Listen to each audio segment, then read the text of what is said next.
शहर से दूर एक गांव था। उस गांव में सभी गांव वालों को सिर्फ बेटा ही चाहिए था। इसलिए बेटे की चाह में उस गांव में पिछले 10 सालों में एक भी लड़की का जन्म नहीं हुआ था। इसी घटिया सोच की वजह से कोई भी पड़ोस के गांव वाला वहां अपनी लड़की की शादी नहीं करता था और उस गांव के सारे मर्द कुंवारे थे। पिछले 10 सालों से उस गांव में किसी भी जवान की शादी नहीं हो रही थी। वहीं गांव में जंगलों में एक भूत का वास था। उस भूत को भी एक लड़की की चाह थी, लेकिन उस गांव में किसी की शादी ही नहीं हो रही थी। इस वजह से वह भूत भी लड़की के लिए तड़प रहा था। फिर एक दिन रात होने पर भूत लड़की की चाह में गांव आता है। सभी गांव वाले उसे छुप छुप कर देख रहे होते हैं। भूत घरों की खिड़कियों से झांक झांक कर लड़की की तलाश कर रहा होता है, लेकिन उसे कोई भी जवान औरत दिखाई नहीं देती। ए कमबख्त गाँव वालों, तुम्हारा नाश मिटे, क्या तुम एक भी लड़की इस गांव में नहीं ला सकते जिसके शरीर पर मैं कब्जा कर सकूं? तभी उस रास्ते से ललिया और राजू गुजर रहे होते हैं और उनका सामना उस भूत से हो जाता है। उन दोनों की सिट्टी पिट्टी गुल हो जाती है। अरे राजू भाई, ये तो वही कंवारा भूत है जो पिछले 10 सालों से लड़की की तलाश कर रहा है। अब क्या करे भाई? ए नास मिटो, तुम किस बात के मर्द हो? तुमसे तो कोई लड़की शादी भी नहीं करना चाहती। लानत है तुम्हारी मर्दानगी पर। भूत जी, जितना आप एक लड़की के लिए तड़प रहे हैं, हम भी उतना ही तड़प रहे हैं, लेकिन हम क्या करें? हमारे गांव में कोई भी अपनी लड़की की शादी ही नहीं करना चाहता। मैं कुछ नहीं जानता। मैं तुम दोनों को 24 घंटे का समय देता हूँ। अगर तुम में से कोई शादी करके इस गांव में लड़की नहीं लाया तो कल रात मैं तुम्हारे घर में घुसकर पूरे परिवार को कच्चा खा जाऊंगा। याद रखना, तुम्हारे पास कल रात तक का समय है। फिर इतना बोलकर वह भूत वहाँ से चला जाता है। राजू भाई, आज हम ये किस मुसीबत में फंस गए? अब क्या करें? लड़की कहाँ से लाए जब पिछले 10 सालों में इस गांव में किसी की शादी नहीं हुई, तो हमारी शादी एक दिन में कैसे होगी? इसी तरह पूरी रात बीत जाती है और अगला दिन हो जाता है। राजू भाई, कोई तरकीब बताओ, नहीं तो हमारा पूरा परिवार मारा जाएगा। और इसी तरह पूरा दिन भी गुजर जाता है और रात हो जाती है। राजू भाई, वह कमबख्त भूत किसी भी पल यहाँ आता होगा। अगर हम गांव छोड़कर भाग गए तो हमारे परिवार को जान से हाथ धोना पड़ेगा। कोई तो तरकीब लगाओ। भाई, अब तो एक ही रास्ता है। मुझे किसी भी तरह शादी करके उस भूत के पास अपनी पत्नी को ले जाना ही होगा। लेकिन भाई, तुम पत्नी लाओगे कहाँ से? भाई, अब तुम्हें ही मेरी पत्नी बनना होगा और कोई रास्ता नहीं है। तुम्हारा दिमाग खराब तो नहीं हो गया भाई? मैं लड़की जैसा दिखता जरूर हूँ, लेकिन मेरी इच्छाएं लड़कों वाली ही है भाई। मुझे गलत नजर से मत देख भाई, मैं तुम्हारे भाई जैसा हूँ। अबे नास बेटे, मुझे भी कोई लड़के से शादी करने का शौक नहीं है, लेकिन अभी फिलहाल हमारे पास कोई दूसरा रास्ता नहीं है। चलो मेरे साथ। फिर ललिया नई नवेली दुल्हन का भेष पहन लेता है और वह दोनों जंगल की ओर चल देते हैं। कुछ ही देर में वह उस पुरानी गुफा के पास पहुंच जाते हैं जहां उस भूत का साया होता है। राजू भाई, उस ठरकी भूत को एक लड़की की तलाश है। मुझे देखते ही मेरे ऊपर टूट पड़ेगा। आज मैं नहीं बचने वाला भाई, कुछ करो, मुझे उस भूत के साथ सुहाग रात नहीं मनानी भाई, नहीं मनानी। अरे डरो नहीं, कुछ नहीं होगा। मैं कोई ना कोई तरकीब जरूर निकाल लूंगा, चलो मेरे साथ। फिर वे दोनों डरते डरते गुफा के अंदर घुस जाते हैं। वहां उनका सामना उस भूत से होता है। वह भूत नई नवेली दुल्हन को देखकर बहुत खुश हो जाता है। अरे बाबा, तो आखिरकार आज मैं अपनी प्यास बुझाऊंगा। ए गाँव वाले, चल आज यहाँ से। आज से ये तेरी नहीं, मेरी पत्नी है। आज मेरी शादी की पहली रात है। अरे मर गए रे, अब क्या करूं? यहाँ एक पल भी और रुका तो ये मेरी जान ले लेगा। ललिया भाई, मुझे माफ करना, मैं यहाँ और नहीं रुक सकता। अरे नास मिटे राजू, मुझे यहाँ अकेला छोड़कर कहाँ जा रहा है? ये कमबख्त भूत मेरे साथ सुहाग रात मनाना चाहता है। रुक जा, कहाँ भाग रहा है तू? मुझे छोड़कर कहाँ भाग रहा है तू? फिर राजू अपनी जान बचाकर वहां से भाग जाता है। आ मेरी रानी, जाओ मेरे लिए गर्मा गर्म दूध लेकर आओ ना। राजू जैसे ही गुफा के बाहर पहुंचता है, उसे ललिया की जोर जोर से चिल्लाने की आवाज आने लगती है। अरे मर गया रे। अरे कमबख्त, मैं एक लड़का हूँ। छोड़ मुझे, छोड़। धोखा, तुम दोनों ने मेरे साथ धोखा किया। ये तुमने अच्छा नहीं किया। कोई बात नहीं, इसकी सजा तुझे जरूर मिलेगी। अब तू ही मेरे बच्चे की माँ बनेगा। फिर भूत अपनी जादुई शक्तियों से ललिया को प्रेग्नेंट कर देता है। ललिया का पेट फूल जाता है। अरे मर गया रे, बहुत दर्द हो रहा है रे। अरे भूत, मेरा नाश बचे, ये तूने क्या कर दिया कमबख्त? मुझे प्रेग्नेंट कर दिया।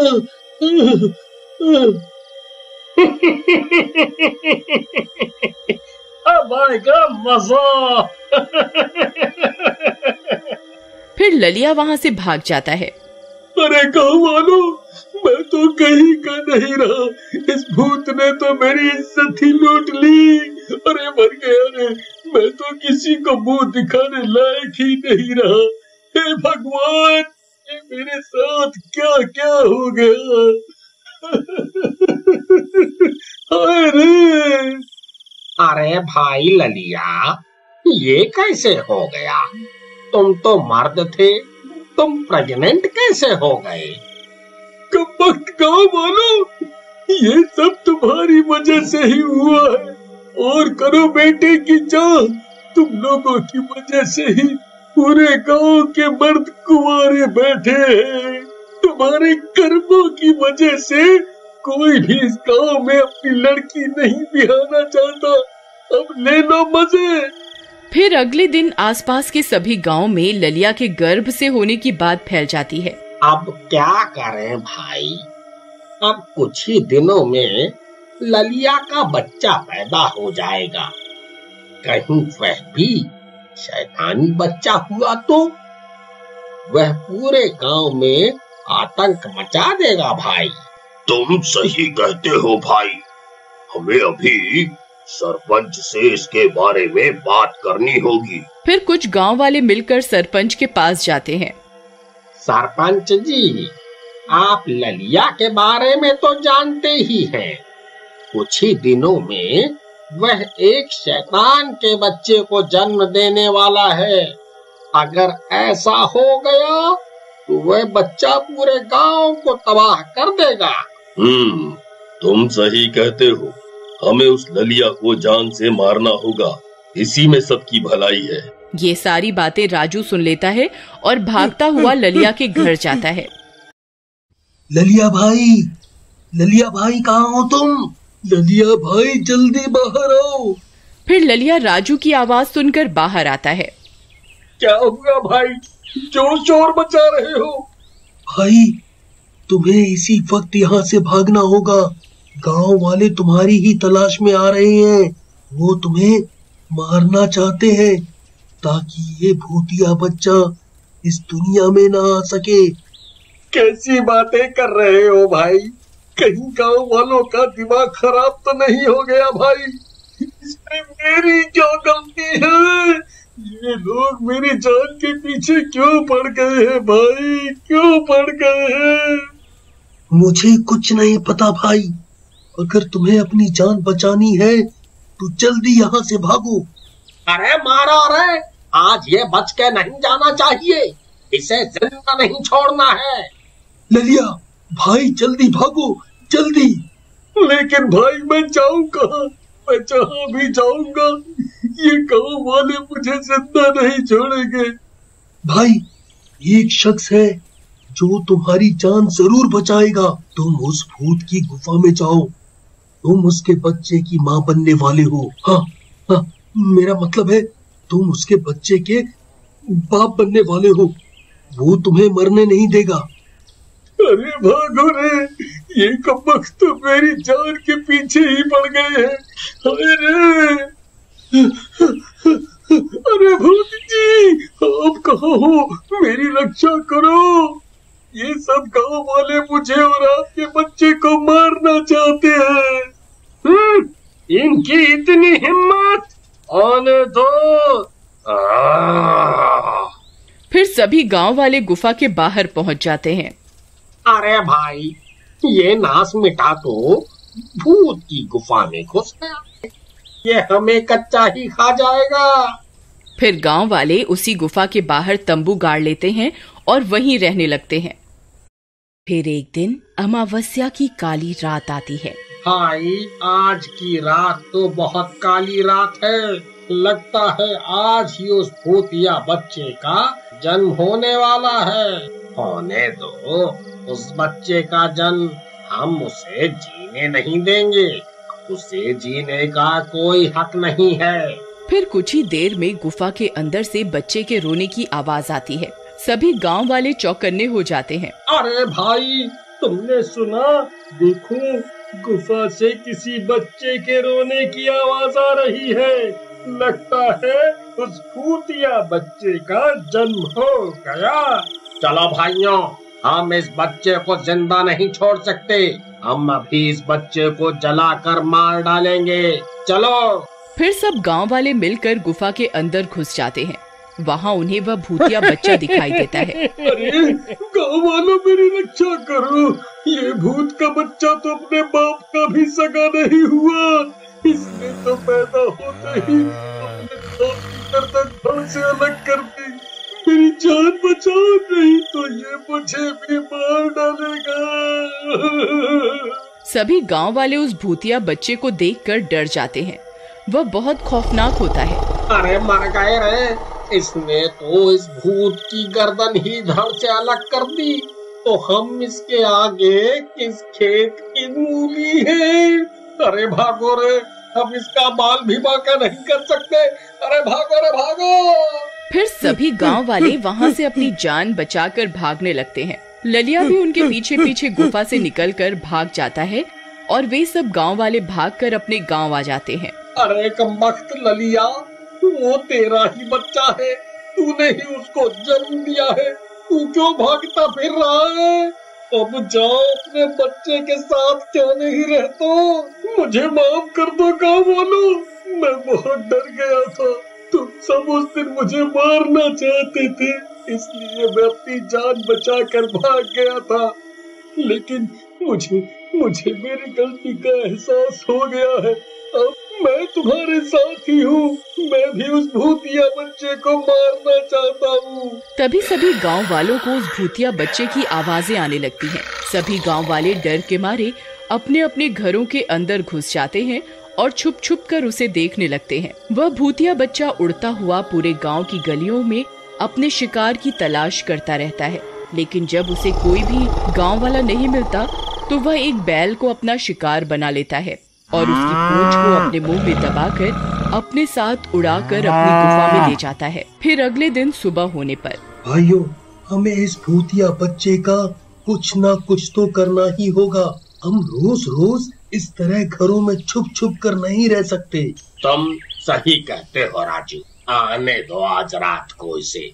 ये जैसे ही आएगा हम इसके ऊपर जलती हुई मशालों से हमला कर देंगे और इसका काम तमाम कर देंगे। फिर रात होने पर सभी गांव वाले अपने अपने घर में छुप जाते हैं और उस भूतिया बच्चे के आने का इंतजार करने लगते हैं। फिर आधी रात होते ही वह भूतिया बच्चा गांव में शिकार करने के लिए आता है। उसके आते ही सभी गांव वाले उसके ऊपर हमला कर देते हैं। अरे मारो मारो, आज इसे जिंदा नहीं छोड़ना है, मारो मारो। फिर सब गांव वाले उसके ऊपर जलती हुई मशालें फेंकना शुरू कर देते हैं, लेकिन उसे कुछ भी नहीं होता। आग उसका कुछ भी नहीं बिगाड़ पाती। कुछ गांव वाले उसके ऊपर लाठियों से हमला कर देते हैं, लेकिन उसका भी उसके ऊपर कोई असर नहीं होता। अरे मूर्ख गांव वालों, तुम मेरा कुछ नहीं बिगाड़ सकते। मुझे मारना हमारे बस की बात नहीं है। तुम मेरे सामने कीड़े मकोड़े की तरह हो। अब तुम सब मरने के लिए तैयार हो जाओ। अरे मर गए रे, यह कमबख्त ललिया का भूतिया बच्चा तो हमारे पीछे हाथ धोकर पड़ गया है। आज ये किसी को जिंदा नहीं छोड़ेगा। इस कमबख्त के ऊपर तो आग का भी कोई असर नहीं हो रहा। अब इसे मारे कैसे? अरे ललिया भाई, इसके ऊपर तो किसी भी चीज का कोई असर नहीं हो रहा। अब क्या करें? भाई, हम सब गांव वालों को अभी के अभी मंदिर में जाकर शरण लेनी होगी, नहीं तो आज कोई भी नहीं बचेगा। फिर सब गांव वाले मंदिर की ओर दौड़ पड़ते हैं और उसके अंदर शरण लेते हैं। वह भूतिया बच्चा भी मंदिर के सामने पहुंच जाता है और मंदिर को सामने देख वहां से गायब हो जाता है।